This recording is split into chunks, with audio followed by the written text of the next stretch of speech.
Hello, good afternoon po sa inyo mga kaibigan, mga katropa. Kumusta naman kayo? Dito na naman tayo para mag-update ng isang video tungkol sa bagong dating na order ko galing sa Lazada. At bago po tayo mag-umpisa, sana po subaybayan po ang channel ko. At huwag niyo kalimutan i-click ang subscribe at bell button para sa karagdagang updates ng mga video. Ito po, kararating lang po isang araw. Order ko galing po sa Lazada po. Ano po siya? Airsoft Beretta. Ayan po siya, Airsoft Beretta. May kasama na po siyang 2,000 pellets, 0.20 grams. At ito nga pala yung dati ko in-order ko, Colt. Ayan po. Pero madali pong masira ang spring niya, ang pinaka-stopper. Kaya in-order na naman ako, ginagamit ko lang ito sa pagbukaw ng aso at saka mga pusa. Ito po, may magazine nga isa. Ngayon, ito po yung bagong dating ko, bagong order sa Lazada. Ayan po siya. Ganda rin po, di ba? Ayan po. Pietro Beretta ang pangalan niya. Ano ho to, nasa 800 plus. Pero itong isa ho na to, mahigit 1,000 ang kuha ko nito.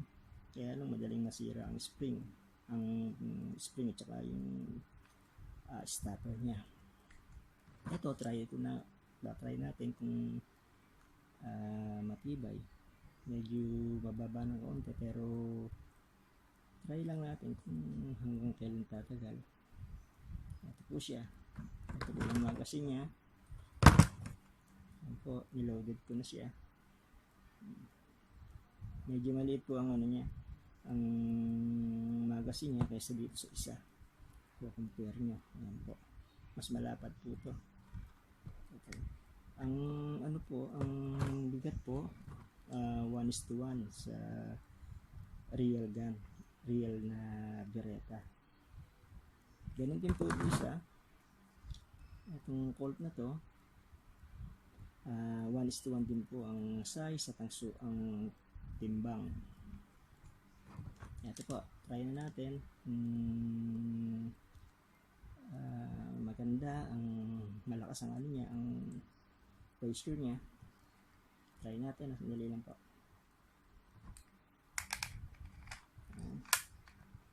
Tapos, ang ano lang ho rito, hindi automatic.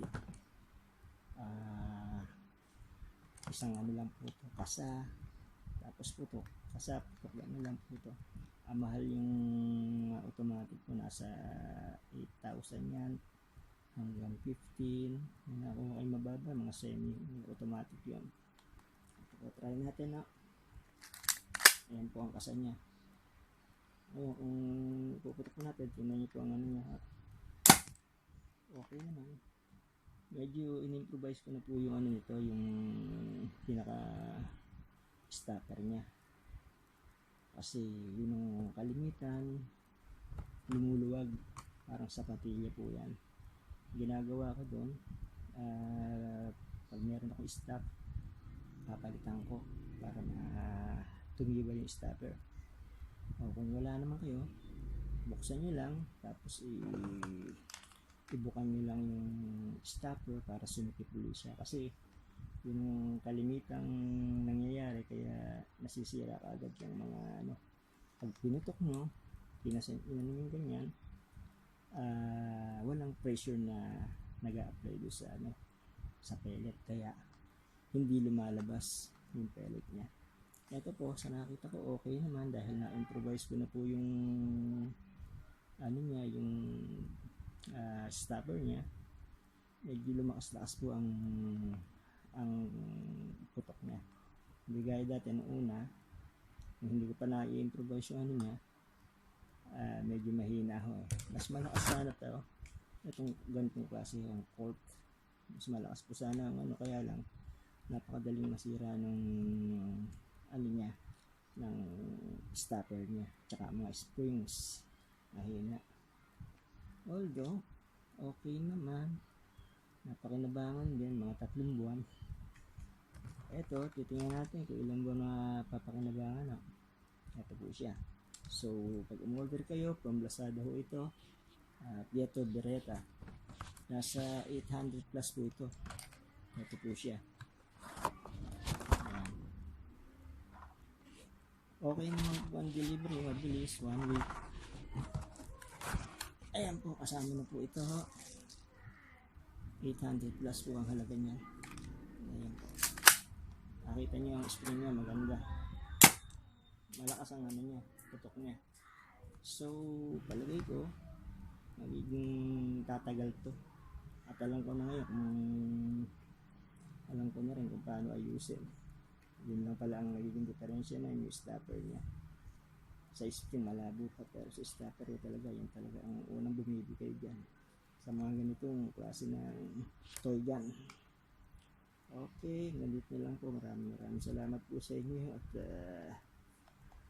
huwag po niyong kalimutan mag-subscribe for more updates sa mga video na magugustuhan nyo. Maraming salamat po mga kaibigan. At God bless po. Keep safe everybody.